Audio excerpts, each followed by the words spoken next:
This 11-page FBI summary of Hillary Clinton's July 2nd interview shows the former Secretary of State could not remember key details about her emails more than 24 times. Critics aren't buying it. It isn't plausible. Not someone with her background, experience, training. She's an attorney, 25 years in government, and suddenly she has selective amnesia. It's not plausible. It's not believable. Clinton told FBI agents she could not recall when she got a security clearance. Clinton could not recall briefings or training on the handling of classified information. And Clinton could not recall specialized training for the U.S. government's most closely held secrets, known as special access programs. But the same week Clinton became Secretary of State, she signed 2 non-disclosure agreements where she said she knew the rules and that violating these agreements could result in criminal charges. Clinton also told the FBI that she could not recall the details surrounding the 2009 setup of the ClintonEmail.com domain, whose servers were housed at their Chappaqua, New York home. Clinton said the personal email account was a matter of convenience.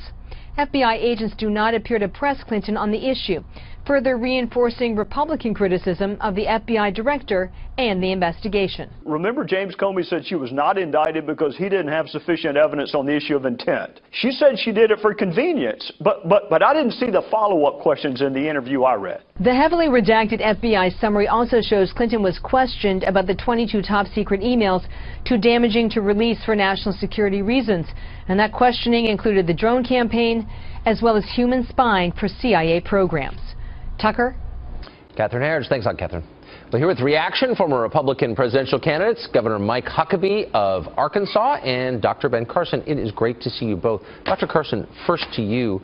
This is kind of definitive then. Hillary Clinton says, I didn't know the rules. That's not a plausible explanation, is it? It's not a plausible explanation, and her failure to remember anything certainly is not a quality that you would want to see in a president. So I'm assuming you buy it then. Do you think she wasn't capable of remembering the most basic rules on handling classified material? Well, it doesn't particularly matter. If she wasn't capable of remembering that, she definitely would not be capable of performing the duties of the president.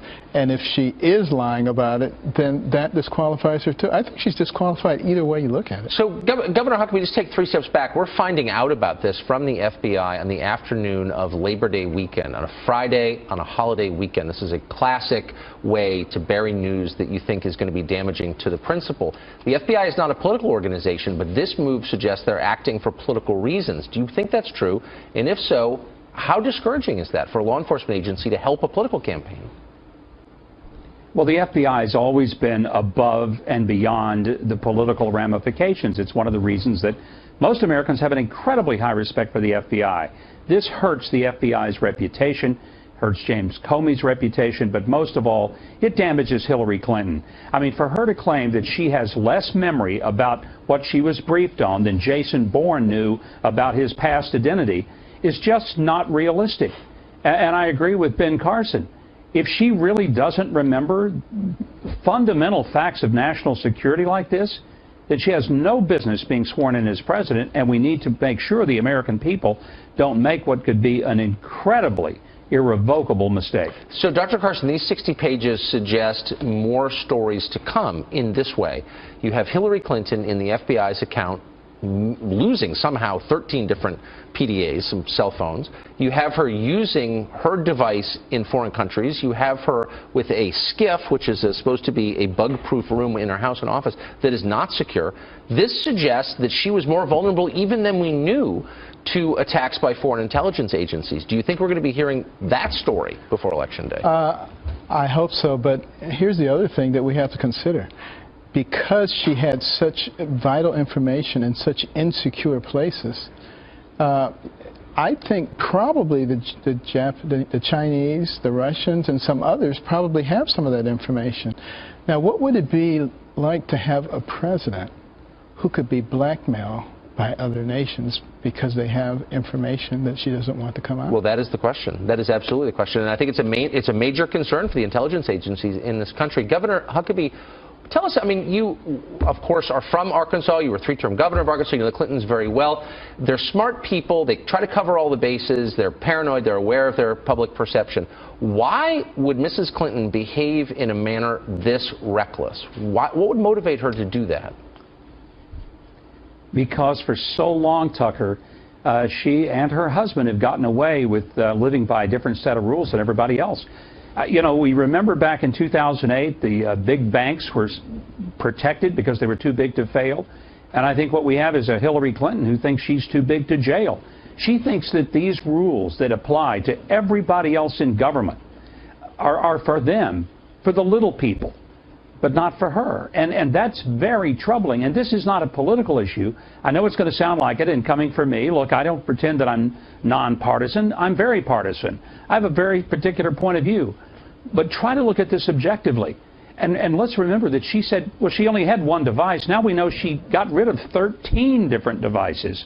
So there's so many things that have just been said that are fundamentally not true, and she can't possibly say that she just didn't remember how many devices that she had when there were 13 of them. So, Dr. Carson, the whole point of America, the whole reason people come here from other countries who yearn to be Americans, is because we're equal under the law, all of us. And this puts a lie to that. What do you say to the numerous Americans who are now doing jail time or have felony records for mishandling, in some cases they claim unintentionally, classified information? Well, I say I'm sorry that you are the victims of an unfair system. And, you know, as Governor Huckabee alluded to, this kind of issue, it's really not a Democrat or Republican issue. This goes to the very heart of who we are as a nation, who we are as people. What do we accept?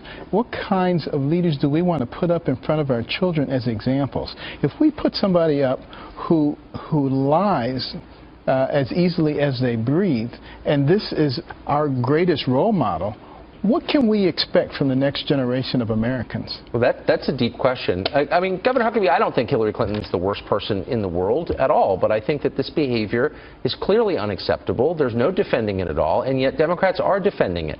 Donald Trump has said things that are hard to defend, and a lot of Republicans said, you know, I'm not going to defend it. Like, that's wrong. And they've walked away from him. You haven't seen anything like that on the Democratic side. It's been lockstep, robotic support for their candidate. Do you think you're going to see any Democrats of conscience say, I'm sorry, I'm not going to defend this behavior? Publicly, probably not. I've always admired the Democrats for circling the wagons around the people that they're trying to protect, no matter how ridiculous it is. And we've seen that not only with Hillary Clinton and Bill Clinton, but with Barack Obama. I mean, they just always sort of say, no, our side does nothing wrong. But this is troubling, and it needs to be to independent voters, people who really want America to be a place where everybody gets treated the same, where Lady Justice is blindfolded and presiding over scales that balance justice and mercy, not campaign and contributions to the Clinton Foundation on one side of the scale and favors on the other. And that's the kind of White House we would have with Hillary Clinton. Yeah, boy, I don't admire that lockstep at all. No, because I think it betrays the real point of democratic politics, which is not to sort of act on behalf of some principle, but to acquire power and use power. And I don't think that's a good reason to get into politics. But at some point, we have to ask ourselves, who are we? Yeah. And what kind of people are we? And what do we represent? And not what is politically expedient and what will help our party to do better. And if that's the road we're going to go down, we're doomed. Man, I hope if Trump ever did something like this, or if, you know, whatever Trump does, I'm not going to be there robotically defending it. You know, stick to your principles. You'll feel good about it yourself in the end. Anyway, thank you, gentlemen. It's great to see you both. Thanks for putting that all into context. So I want to ask you about this because of Hillary Clinton in hiding. No one's seen her except for celebrities who are shelling out tens of thousands of dollars to fork over for these big dinners and so forth. I'm going to play the contrarian on this. I think it's a brilliant strategy on her part. She hates talking to the press. We in the press have our feelings hurt because we can't talk to her. She continues to rake in millions of dollars and run all these TV spots in Arizona. Is this a smart strategy for her? Well, I think it's her only strategy. It's her only strategy because she can't answer very, very difficult questions. So there's no upside. And number two, she doesn't really have a program she's going to lay out for America that takes us in a different direction. And 65–70% of the American people believe we're going in the wrong direction. So long as she remains slightly ahead or even, I think she's going to play hide the ball. Well, she's going to play prevent defense. Now, I always get annoyed when my football team plays prevent defense because that's usually when the other team comes from behind and beats you. Right. And it's not a very noble strategy. I mean, and I think she's dying by 1,000 cuts. And she doesn't realize it. I think she's bleeding to death. The email stories and the Clinton Foundation stories and the State Department pay-for-play stories would have destroyed a candidate who gets less protection from the press but I think your than football, she does. I think your football analogy is apt because it's the fourth quarter. We only have a few weeks till early voting. Yeah, but Donald Trump has caught up in most of the polls to either ahead, even, or within the margin of error in enough of the battleground states so that he can win. National poll, Los Angeles Times, he's ahead by 3. A couple of the national polls are very, very tight. And this is with him having spent virtually no money and her spending about $200 million on the air, and his ad just started, 4 days ago. Right. So she's eventually, I think, going to get drawn out because eventually I think he's going to take a lead. And she's going to get drawn out, and she's going to have to answer. For example, I read the entire FBI report twice. For some reason, they printed it in a little print. Yeah, I noticed. And they put it out late on a Friday afternoon. Yes, they did. Yeah, it was hard to read, wasn't it? Very. I know. But worth it. Really worth it, and I underlined it. And I've read probably 5,000 FBI 302s, 10,000 in my life as a prosecutor. When she says that she didn't know that it was confidential information because at the beginning of the paragraph there was a C, a capital C, is she kidding? Well, she goes on to say... Because she thought it was in alphabetical order. Now, if I were cross-examining, I would say, well, did you ever see an A or a B or a D? Well, that's a good point. But then she said, but I had a brain injury, so I was incapable of remembering. We have only 2 answers to why she doesn't know, why the Secretary of State of the United States doesn't know that a C in front of a paragraph means confidential information. 1, she's stupid, or 2, she's lying. Or possibly 3, her brain injury has made her incompetent. I don't know. I happen to think it's the middle one. But I cannot believe that we had a Secretary of State who doesn't know that if you put a C in front of a paragraph in a sensitive document, that means confidential. She can't remember 26 things like, did she get a briefing on how to handle top secret information? I remember the briefing I got on doing it, and it was 25 or 30 years ago. But so wait a second, then why aren't questions about her health? She seems perfectly healthy, just to be clear. She seems healthy when I see her. I don't know if she's healthy or she's not healthy. But people ask questions, and they're attacked by Senator Amy Klobuchar of Minnesota the other day, for example, as, quote, sexist. And yet she herself said, my health prevented me from digesting and retaining information. So why are these questions not totally valid? Well, she was Secretary of State at the time. She should have resigned. We had a Secretary of State who couldn't remember whether she had a briefing. Also, her briefing by the CIA on how to handle classified information took place before her so-called brain injury. Right. Why can't she remember that? I can remember it. Why can't she remember it? She can't remember her exit interview or whether there was one with the CIA. There always is. You're given an interview and you're told how to forget classified information. 26 different occasions on which she can't remember. Most of them strike me more as lies than they do as things she can't remember. I think it's the liar's retreat. I can't remember, I don't recall, rather than brain injury. But that's my own personal opinion. Mr. Mayor, when you first started to react to this, you mentioned the small print and that it was just before a holiday weekend, which seems to be the timing of this. Are you questioning the credibility of the FBI's investigation? Good question. It's very strange. A number of these things have been put out on holiday weekends. The interview of her was rushed. When I read it, there are numerous follow-up questions, like that C. The minute she said to me, I didn't know that a C meant confidential information, I would have said, well, have you ever seen one with an A, B, C, and D? Because she said she thought it was in alphabetical order. Well, she didn't.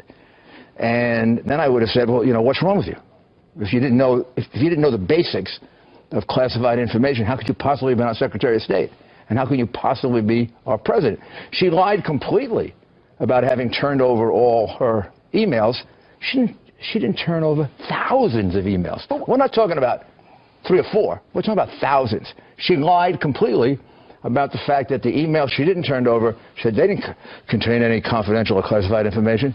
They're filled with confidential and classified information, including 68 separate documents that are so secret they can't even be revealed now. But to Anna's question, if these are massive memory lapses which I don't think she is massively brain damaged. But if the I do FBI, think she's a massive liar. If the FBI is trying to minimize the effect of those lies, as Anna just asked you, doesn't that mean the system itself, the justice system, is corrupt at a high level, and that's bad? Well, I think you read that, and as I wrote in an op-ed piece, having prosecuted or supervised prosecuted 5,000 cases, you can't not prosecute her.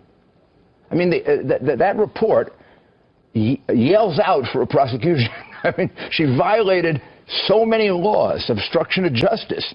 How about destroying her smartphones using a hammer? Well, criminals do that. How about using bleach bit? These are the things. These are all the things that in a criminal case, if you're an experienced prosecutor, these are the things you use to prove intent. Somebody threw the gun away. Right. Somebody filed the serial number off. Somebody in a white-collar case, somebody destroyed the records. Well, these are the things that Donald Trump has been talking about while Hillary Clinton is not doing press conferences. Donald Trump out in Detroit speaking to African Americans. It's amazing to listen to the liberal press sort of falling over themselves as they watch Donald Trump try to court the black vote. And he's done it a couple of times, and it seems like the liberal press can't stand it. They come out of the woodwork. Yeah. They get so upset about it. Like, how dare you come in here and talk to black voters? Sure, we own this vote. I mean, you know, we own this vote. And the reality is they've been criticizing Republicans for 40 years for not reaching out. So you can't win. If you don't reach out, you're a racist. And if you do reach out, you're a racist. The reality is, and here's why I think the speech was so important and historic in many ways. Donald Trump went to the African American community with what I call our solutions. Conservative solutions, which is what I did in New York. And I'd like to compare New York to Detroit. When I took over New York in 1994, we had 1.1 million people on welfare. When I left, it was 500,000 people. We had 10.5% unemployment. When I left, we had 5% unemployment. And we had approximately, per capita, the same kind of murders they have in Chicago. And we went down to something like 500. We reduced it by 65%. And I utilized all conservative principles. I didn't increase welfare. I didn't increase food stamps. I didn't increase dependency. I made people on welfare work. I incentivized my welfare workers to find work. And I said to people in the poor communities of New York City, which are not all minority, I'm going to restore for you the ladder to success in America, which is a good job and a good education. If I give you those two things, now it's up to you to succeed. And what you've been deprived of by the Democratic Party and the Democratic leadership in all these cities is both a good education, rotten school systems, and Hillary can't move on that because the teachers union owns her. Of course, right. And no jobs because you're taxing so high, nobody has room to build or grow. While you're here, can I ask you some fashion advice? We have a picture of you in a hat, a new hat. Oh, yeah, a similar hat to Donald Trump's hat, but it says, what does it say? What does it mean? It says, make Mexico great also. And the idea of that was that when we went to Mexico to meet with the president, we had, the Trump campaign had 40 hats made up like that. And we were going to give them 20, we were going to keep 20. Well, they took 38 of them. And we only had 2 left. Did the president of Mexico take one? Oh, yes. Yeah, he took one. Did he wear it? I don't know if he wore it, but he took it. And then all his staff would grab it in the bag and take them. And the whole idea of that is we can do this in a cooperative way with Mexico. The reality is we have an illegal immigration problem coming over the border from Mexico. They have an illegal immigration problem on their southern border from Guatemala, Honduras, and El Salvador. Almost as bad, if not worse than ours. Some of those people that come from those countries stay in Mexico. Some of those are coming across the border with us. So in some ways, there's more empathy for our problem than you realize in Mexico. Plus, what we found out in the meetings in which Donald Trump, I wish it could have been just shown on television. His understanding of trade is really terrific. And what we both realized is we have a common problem, China. Our imbalance with Mexico is one thing. Our imbalance with China is dramatic. Of course. And their imbalance with China is about like ours. And we talked about how we could work together on joint cases in which they're doing the illegal dumping, they're violating rules. And maybe if the United States and Mexico went together on these things, we would have a bigger impact. And they'd be welcomed on the tarmac just like President Obama was. Just in time for the holiday weekend when they didn't think you were paying attention, the FBI, working on behalf of the Hillary campaign, released a report detailing its interview with Hillary Clinton. It including bombshells like this. She blamed a concussion for failing to remember key security briefings at all. She had no memory of it. Did the press cover that at all? Well, here to discuss it, senior fellow at the Independent Women's Voice, Julie Gunlock. Julie, it's good to see you. Thanks for having me. So I thought it was kind of a big story. Hillary Clinton, according to the FBI, said she didn't remember entire briefings and couldn't go to work except for a few hours a day because of a brain injury. That's a story, no? I didn't read that somehow in the New York Times. It's absolutely a story. Look, I think that there's no doubt that the press is in the bag for Hillary Clinton, but now it appears they're not just giving her a pass. They're concealing things from the American public, things that are really important for the electorate to know. It's not the press's job to determine what voters should know. And yet you have a press that's saying, this isn't important. I think the health of the candidate is critical, and the voter should have that information. Well, I think so, too. And I'd like to see Trump's full, health report. I actually would. And a lot of people have jumped on his doctor for being flaky, et cetera. Fine, that's fine with me. But there's no coverage at all of Hillary's health. And that lets you know that they're taking sides pretty aggressively. And when you compare it to other candidates, John McCain, even Mitt Romney, they were saying, is he suitable? Does he get too angry? Ronald Reagan, for goodness sake. So, when you look at how the press has hammered people on the right, it's not consistent. So I hate to keep beating up on the New York Times, but it was once the most serious newspaper in the world, and it does set the tone for a lot of other news coverage still, as kind of a legacy effect back when it was a serious newspaper. Here is the news account. I'm just reading cold. The first paragraph of the news account of Trump's meeting at the Black Church yesterday. This is in this morning's New York Times. Verbatim quote, Donald J. Trump, who has campaigned for president as a blunt provocateur, dismissing complaints of racial insensitivity as political correctness, took an uncharacteristic step on Saturday. He visited a black church for the first time and tried to blend in. So here's what we learn in the very first paragraph of a, air quotes, news story. Trump's a racist, and yet he went to a black church anyway and tried to pretend that he belonged there. Like, that's a news story? The press cannot control themselves anymore. They're absolutely deranged when it comes to their opposition on Trump. And it's really disturbing how they, in news stories, these are news stories, they can't help but editorialize. So I think the voters are really having a hard time tuning this out. Again, Hillary, she has total contempt for the voter, total contempt for the press. The press doesn't mind. And what's so frightening about this is that a free and unbiased press is so important to our democracy. They diminish themselves when they give Hillary a pass and editorialize on Trump. And it's not because they're liberal, though they are. It's because they see the establishment under threat from middle America, and they are rushing to the rescue because they are members of that establishment. That's what it's about, I think. Again, it's a matter of the press determining what the voters should know about. They don't think that Hillary's health and her judgment. I mean, this stuff that came out from the FBI is amazing. And when you couple it with the emails and Abedin's information, it's pretty remarkable how fragile and really kind of confused she gets. So I think the voters are owed this information from the press. Yeah, well, I'm giving up my Time subscription for the first time in my life because it's garbage and propaganda. It's driving me crazy. Great to see you, Julie. Thanks for having me. In Hillary Clinton's America, the system stays rigged against Americans. Syrian refugees flood in. Illegal immigrants convicted of committing crimes get to stay, collecting Social Security benefits, skipping the line. Our border open, it's more of the same, but worse. Donald Trump's America is secure. Terrorists and dangerous criminals kept out. The border secure. Our families safe. Change that makes America safe again. Donald Trump for president. I'm Donald Trump, and I approve this message.